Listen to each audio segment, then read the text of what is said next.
Thank you, Paul. Great conversation. The one thing that I did take out of it, and maybe a couple of my other older friends in the room, is once I put my lifeline down, it wasn't a whole lot of room on the other side. So it kind of brings it into sharp focus there. My page wasn't long enough to go to the when I was born for. Yeah, so anyway, I guess the message is that and I really, as Paul said, I enjoy what I do now, which is at the end of my career.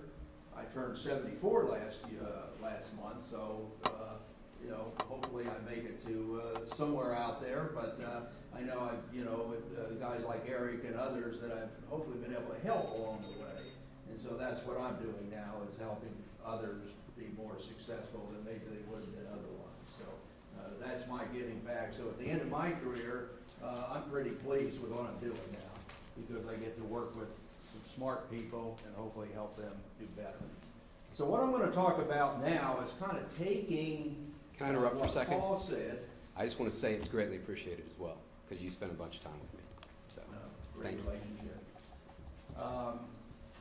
I want to take what Paul said and kind of bring it into some focus in terms of, okay, how do I do this?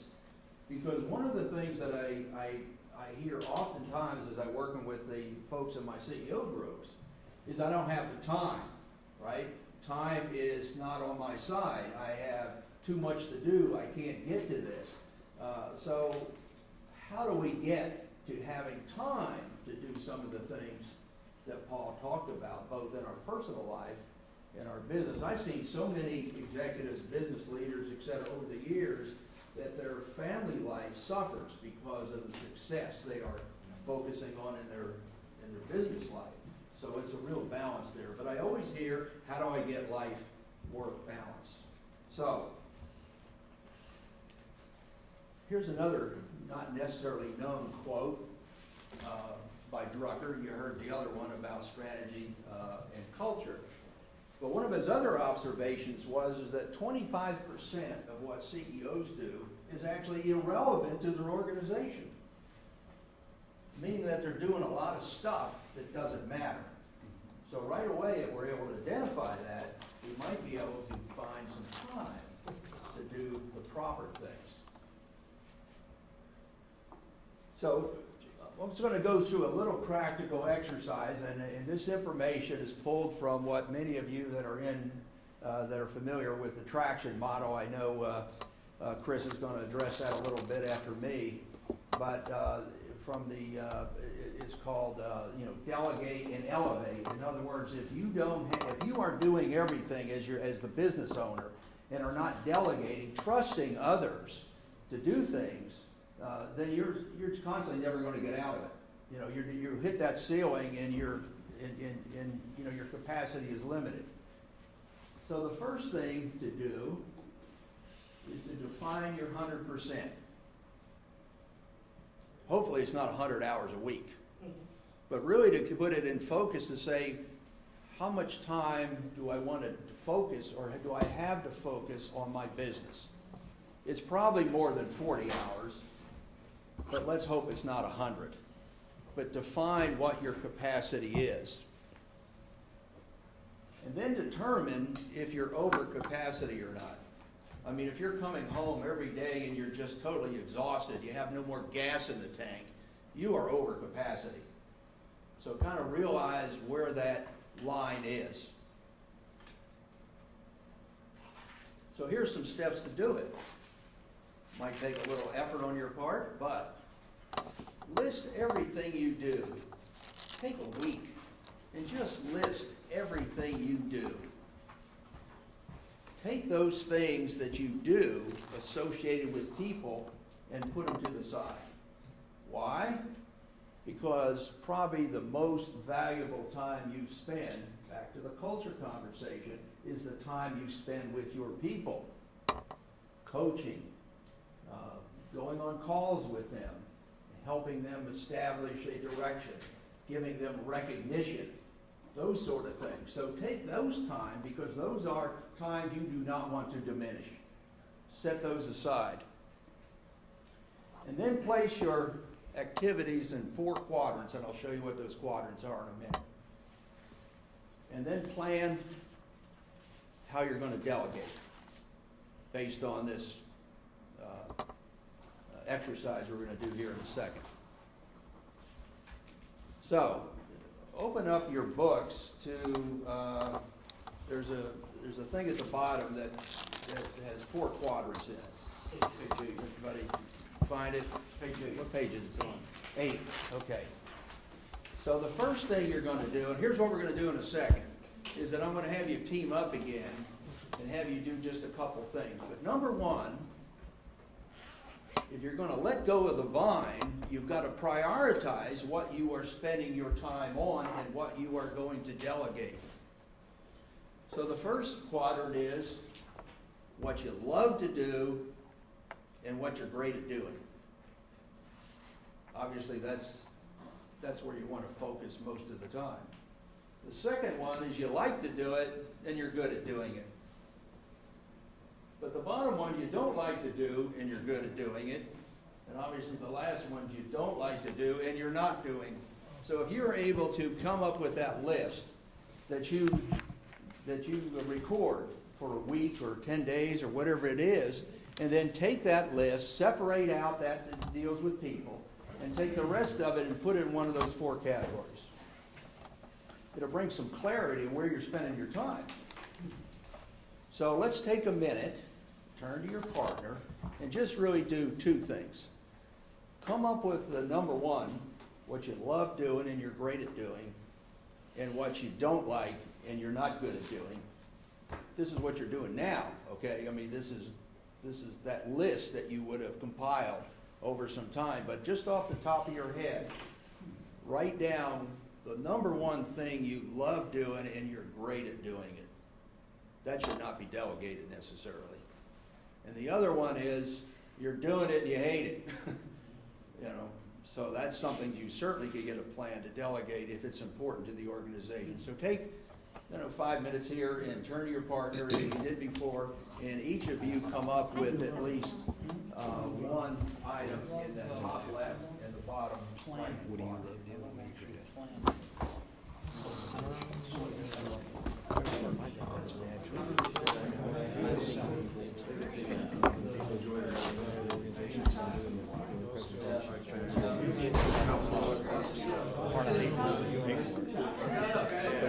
Yeah, that's it. Just so you know, I was going to play for Love is Great. Yeah, that's good.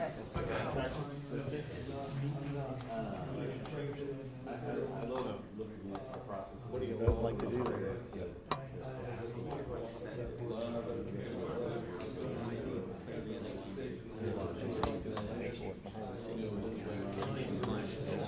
By the way, I'm ready to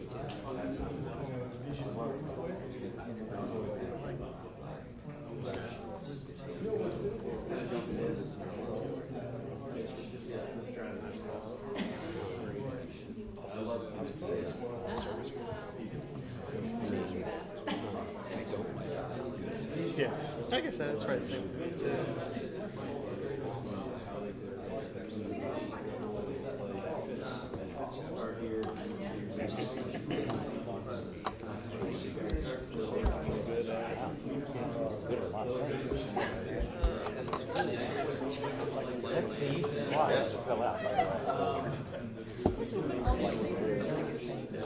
Yeah, I guess I mentioned earlier, I like the interview process. Good listening. Take it. Thank you. I'm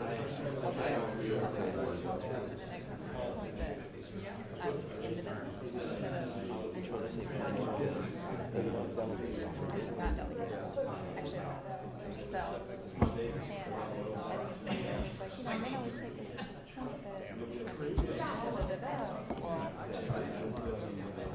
Am I the only one that does that? Because I definitely do that. Every time we're in here, I won't kill myself.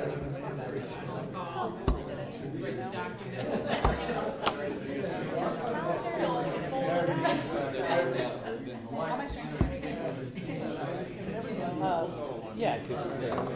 Yeah, I am an extremist, yes, Like, I am. like it good. Or something new. Well, what I'm good at The other is thing- solving technical problems. Don't like I'm an engineer. these taxes. I like to, you know, it's like research, and I enjoy that. Okay, we good? What I'm not good at is dealing with personnel. Let's wrap it up. I'm not very empathetic. Yeah. You know, someone who's got a problem, just get over it. Yeah, Next. yeah, And that's not the right answer. I know. I feel you though. don't have the patience. I don't have the but I am better at delegating. I learned that. Okay. Solve ridiculous problems. It is about trust. Okay, let's take a minute. We have a volunteer that wants to talk about, you know, what they put down on the upper left and the bottom right. You guys have anything here? I hate volunteers. Actually, That could be a problem. Go ahead. so my upper left, I love the high level planning, where the company's going and how we're getting there. I actually really enjoy process development. What I absolutely hate is the accounting, HR, and the legal side of the aspect. But you are involved in it, Oh my God. and you hate it. I hate it. Okay. We like lawyers, just not the legal stuff. At a personal level, yeah. I'll start with the hate side of it. I don't like, resourcing parts and materials, shopping for a living, basically. And my brother is the engineering side of our business, and you really would think that would be more his side of it. So sometime early in the business, when he didn't have time, I started helping him by shopping for parts and vendors, and somehow I never grew out of it. I don't really like it. I'm not very good at it. And how about, what do you love As doing? soon as you took the people part out of it away, I'm still trying to decide. But I think mostly building a culture of working with the. And it may be just the people that are up there, so nothing wrong with that. Who else has got a thought here? Go ahead, Harry. I was going to say the thing that I love most is, and I think I'm pretty good at, is my engineering background and all that, is going into an organization, asking the right questions, and I love solving problems. And I love looking back at it and going, we helped you get from here to here, and you're happy. And then we create a process for checks and balances. The thing I don't like and I'm not good at is, and I have the account managers behind me to help me with this, but is the paperwork, and I hate taxes. And I'm not good at it. All right. Got any? Go ahead. So I'm also an engineer, and I enjoy solving technical problems, doing the research. That's something I really gravitate towards. What I'm not good at is dealing with personnel issues. I don't have a lot of empathy for people. I say, just kind of get over that and let's move on.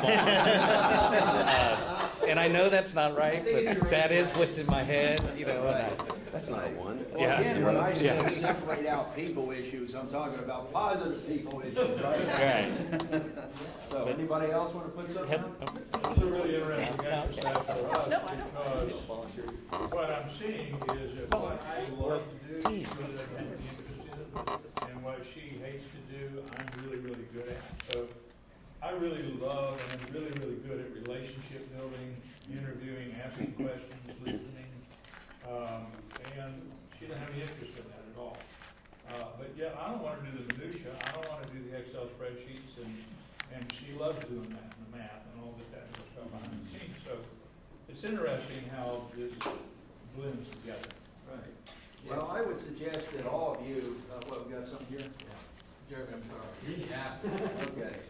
Family business thing, So we took over a family business a couple years ago, and it's, I was always kind of left on the outside, speaking to it. I was a part of it for 19 years, or 17 years at the time, and I think the thing that I love doing more than anything right now is just asking why. Why do we do it that way? Some of the strategy stuff and the culture, and, we had silos internally, and it never made sense, so. And the worst? number one. paperwork, detail, implementation. Okay. I think that would be a common one for leaders, is the minutia of running a business. But if you're sucked up in it, that's the first thing you ought to think about delegating. So let's talk for a minute about, it's great to delegate, but who do I delegate to? Again, we have this trust factor. And if you're a smaller scaling company, you know, a lot of things fall on your shoulders, but as you scale, you need to think about those things that you can offload, that you can delegate. So, as entrepreneurs, avoid the shiny object. Like, that sounds good, this sounds good. You've got to define your why and your focus. Now, I'm sure you've all heard of, or you might have read the book, saw the TED Talk by Simon Sinek, says start with why. Which I believe Paul alluded to a little bit in his talk, is to define the core values of your organization, the purpose of why you get up in the morning, the reason why you are successful. One of the examples that Simek gives in his book is about the Wright brothers. And the Wright brothers, back when, I didn't know this until I read the book, is apparently there was like a $50,000 award given by the government to the first team that was able to effect manned flight. And all the main people were focused on it. There's a guy named Langley, who Langley Air Force Base is ultimately named after, had all the stuff. He had all the engineers, he had all the press and everything behind him.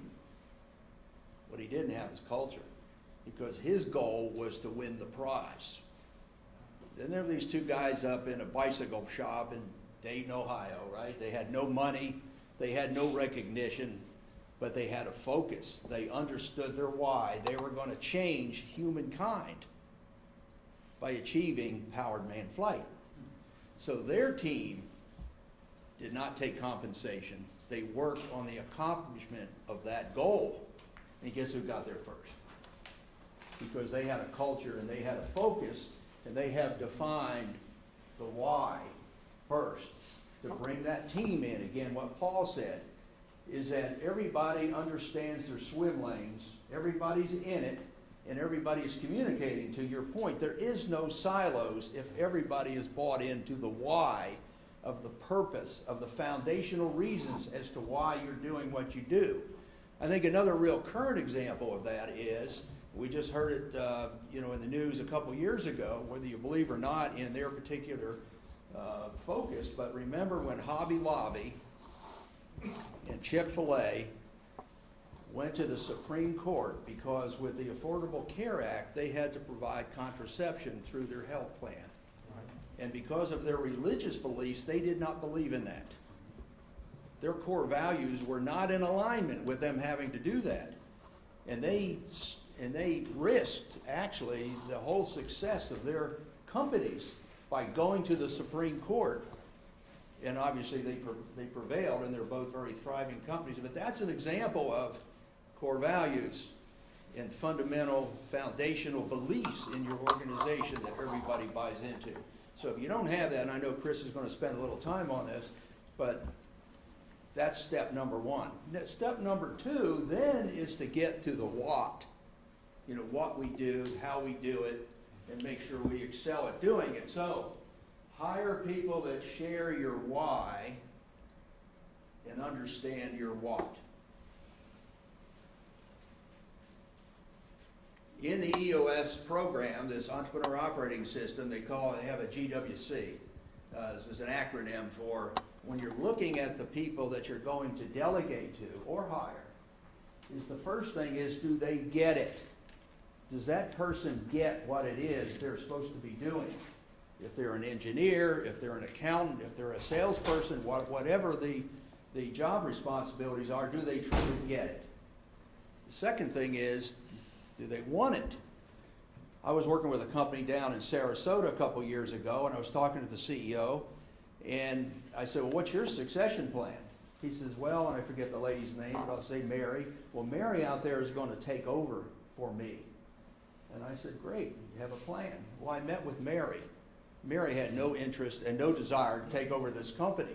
So she did not have, she did not want it at all. And here, there was a lack of communication, obviously, because the CEO thought she wanted it, but didn't want it. So don't put people into seats that they truly don't want the job, that they don't really, it's something they really want to get involved in. And then the last thing is do they have the capacity, the mental, physical, knowledge, and emotional capacity for the job?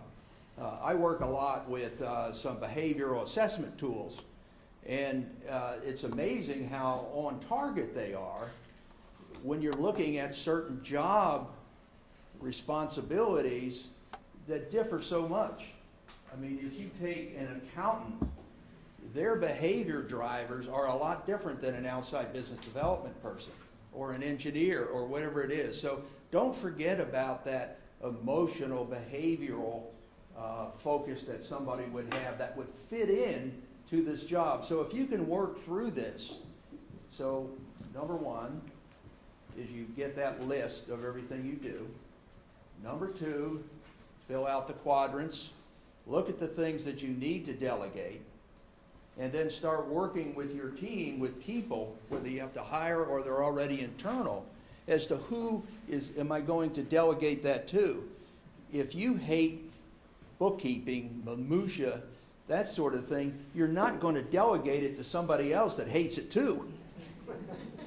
Because you're just going to have it in worse shape, because if you're the leader of the company, you know it's important, although you hate it. And if you give it to somebody else that doesn't have that ownership in the company, they hate it and they're not going to do a very good job at it. So think through that. I think by doing that and really kind of like step back and see, where am I spending my time? What are my true lifeline goals, as we talked about earlier? And really take a focus on what can I do next to move myself to a level where I'm doing all the great things and I love doing what I'm doing. I can't wait to get to work in the morning. And let the people in your organization, the team in your organization, take on some of those responsibilities and let them love what they do too and do it well. And you'll be able to be far more successful than perhaps you would be otherwise. It's real important to put this stuff down on paper. How many times have you said, to your wife or family or whoever, we're going to take this great trip somewhere someday. And that somewhere and someday never comes unless you write it down and have a plan to execute on it. So make sure you're executing on the things that we talked about. And again, I believe your success will follow. I think that's my part. Except for that last quote, I had one of the guys that I know and is a writer and speaker actually worked for Reagan in his post-presidency. And as it says here, the real leadership is empowering others to make decisions. And I'll just finalize with one story that Dan told me about Reagan, and it just really resonated. Dan was recently graduated from UCLA, and Reagan's post-presidency offices were in actually the same building where they shot Die Hard, the top of that building. He had his offices up there. And every day, I think there was a Marriott or something that was on the bottom of that hotel, and every day they prepared this great meal and sent it up to Reagan. Well, the only thing he ate was the cake. And the rest of it went into the break room, to go back down, there's great, steaks, lobster, these great lunches. Well, Dan said, I was kind of a young guy, not making a lot of money out of college, and I kept seeing this food just kind of passing through, and nobody's eating it, He said, one day I couldn't stand it. So I was in the break room, and he says, so I was starting to eat this, and Reagan walked in. And he said, oh my God, I'm going to be terminated, because and Reagan looked at him and he said, Dan, I guess you and I are a team, because I hate to send that stuff back down there after they prepared it. Now they'll think I ate it. So, teamwork, communication, everybody on the same page, living the why.